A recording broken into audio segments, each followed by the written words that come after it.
everybody. It is 12:56 p.m. Central Time on Thursday, November 24th, 2016. And I've got you here on the Earthquake 3D live stream. We have breaking news coming out of South Central America. A 7.2 magnitude earthquake just struck, and this struck off the coast of El Salvador. I'm getting text messages on my phone, guys. I understand this is striking. You're probably just now finding out. And this is at 33 kilometers depth, very noteworthy in size. And this struck right off the shore. Now a 3.2 has struck off the coast of Northwest California. Simultaneously, within just a few minutes, the coast of California has now moved. I think at this point, it would probably be prudent for us to go pull up the tsunami information for the area and just check and see if there's anything else going on. So here's our earthquake information, 7.2 El Salvador, and look where it struck, guys. Right along the plate boundary. Now, I was looking for the 7.2 to strike in Ecuador, and I'll admit it, it's way off from Ecuador, but it is South Central America, but the magnitude is spot on. And the reason we were looking for a large earthquake to strike over here to begin with is because of the 7 that struck over in Japan just a few days before. As I told you guys, when we see earthquakes strike over in Japan of noteworthy size, it's usually followed up with the same size earthquake over towards Central to Northern South America, from South Central America to Northern South America down to Ecuador. And that's exactly what was just hit. Now, we need to go to the National Data Buoy Center. And here it is, ndbc.noaa.gov. And you guys can see this on the screen here. Okay, and right now, look what we also have right over the area. Look what we've got. Look what we've got right here. We've got Hurricane Otto over the area. Now, guys, we've talked about this, the tropical storm connection between storms that are over areas and when large earthquakes strike. Now, there's a huge electrical potential between the storm and the earth. That in itself can induce earthquake activity. Now, take into effect that there's incoming pressure coming in from the West Pacific up at Japan, combined with the electrical potential in the storm, that then induces the earthquake in the storm location. We talked about this just the other day. I think it was 3 days ago when I opened up the tropical storm track. That was about 2 in the morning. It was just a little fun talk we had, but I was talking about the storm relation and how we had to watch the tropical storms and potential storms, that would be a spot to watch. Well, now take a look at it, guys. Now, right now, there's no wave detection here, but that could change at any moment depending on what the final outcome is on the movement up or down on this. Now, 7.2 is the largest earthquake to strike in Central America this year. For certain this year, all of 2016, which means, again, that this is a noteworthy earthquake. It follows the activity over in Japan a day ago, 7.4. They ultimately went with a 7, I think, on that, but 7.4 over in Japan, then followed by a 7.2 over in Central America. And guys, what can I say? We see this happen. Now, this is the 5th time I've seen this happen. So at this point, we now know we can set the rule for future earthquake forecasting. When Japan is struck, the potential for Central America into South America increases exponentially. And for a same size earthquake. So a 7 over here in Japan can cause a 7 over here in Central America and South America. It happened previously when Kyushu was struck in South Japan this past year, so like 6 months ago. Kyushu was struck by a 7, and then following the next day, Ecuador was struck. And that's why I was looking at Ecuador again. And I told you guys last night that, it's just something I'm looking for. I'm trying to see if there's a rule or a pattern to it. And now we know for certain there is a rule and pattern to it.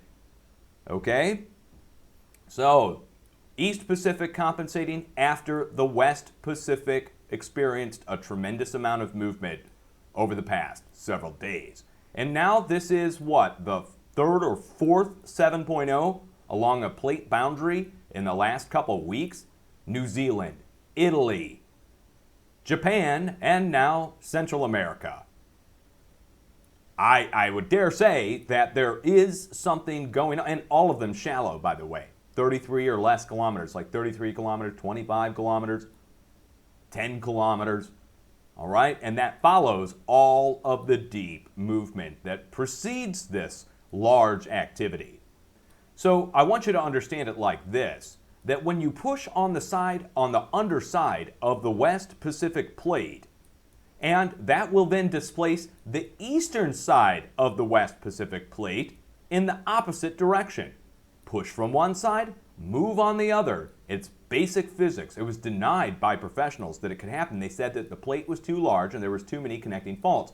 Well, I mean, look, we have to disregard that at this point because the transfer from Japan over to Central America and South America only takes a couple days' time.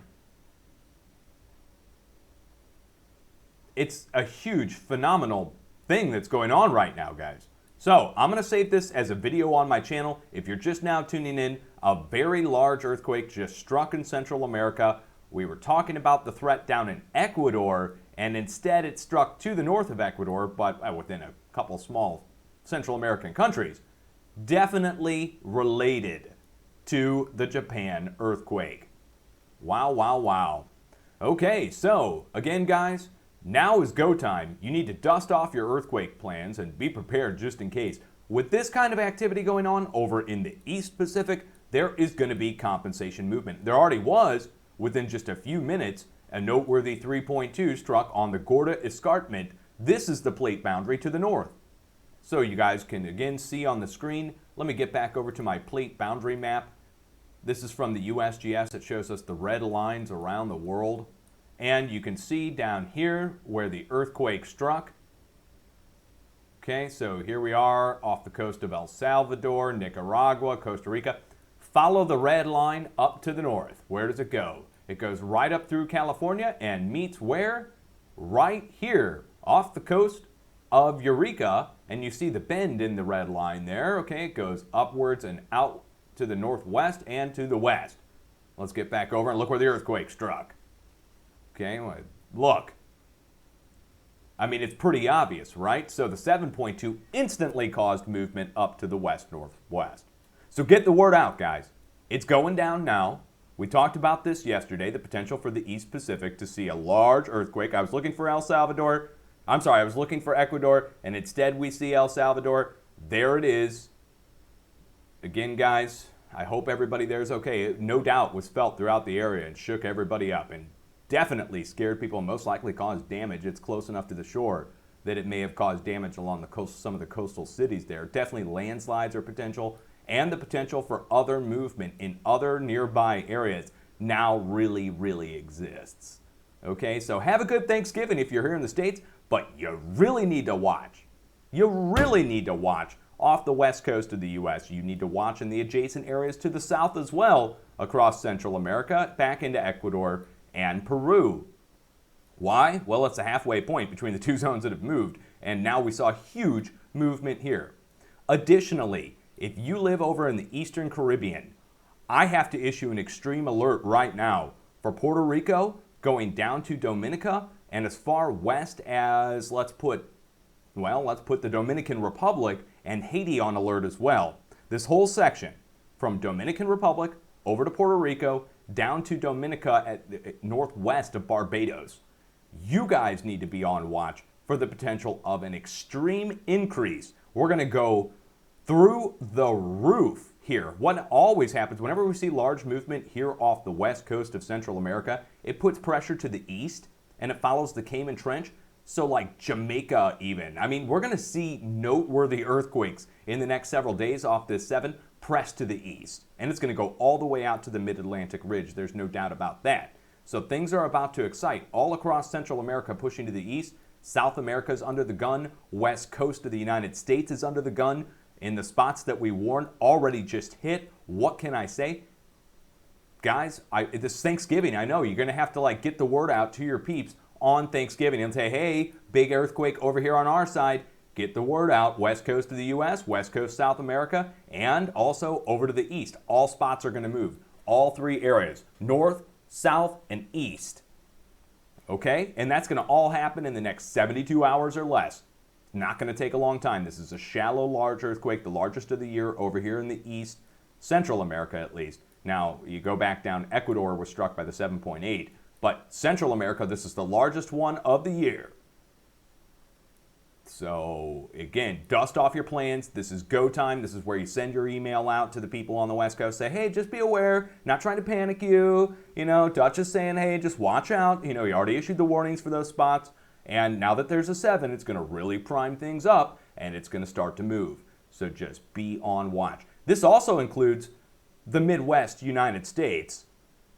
Midwest fracking operation. I know it's to the south and east of you, pretty far south, but it's going to displace the whole East Pacific off this, guys. You can't get away with a 7 like that down there at Central America and not see a displacement go out up the coast and push our craton a little bit at least. So, and you bet, I promise you, in the next couple days, there will be animations that come out showing the lighting up of all of the seismic stations across the United States as the shockwave from the 7.2 is hitting the U.S. And it'll take about maybe an hour for it to travel all the way from down there, and it'll reverberate up through the United States, guys. So within the next hour, we should see an increase in earthquake activity, maybe at the fracking operations in the Midwest, maybe back at the New Madrid seismic zone in my neck of the woods. I may even have to issue a warning for my own neighborhood this time, which is the New Madrid seismic zone. It already got hit by a 3.3. We just saw a 7 due south of the New Madrid, and I mean almost exactly due south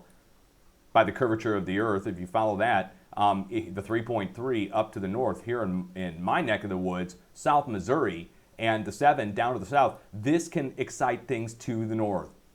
And what kind of magnitudes do we watch for? Well, we take it up a whole notch in Oklahoma to more like upper 4 is potential in the next few days. Again, the whole West Coast is going to move right now. The United States is being hit by a shockwave right now off this 7.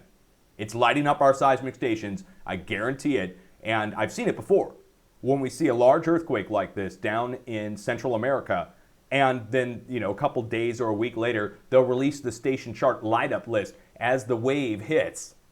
And it's amazing. And the bigger the earthquake down in Central America, the more the United States gets hit and excited. So this is the time we were watching for. Unfortunately, it has to hit on Thanksgiving Day. So you got to get the warnings out via text, email, whatever, to your peeps and let them know.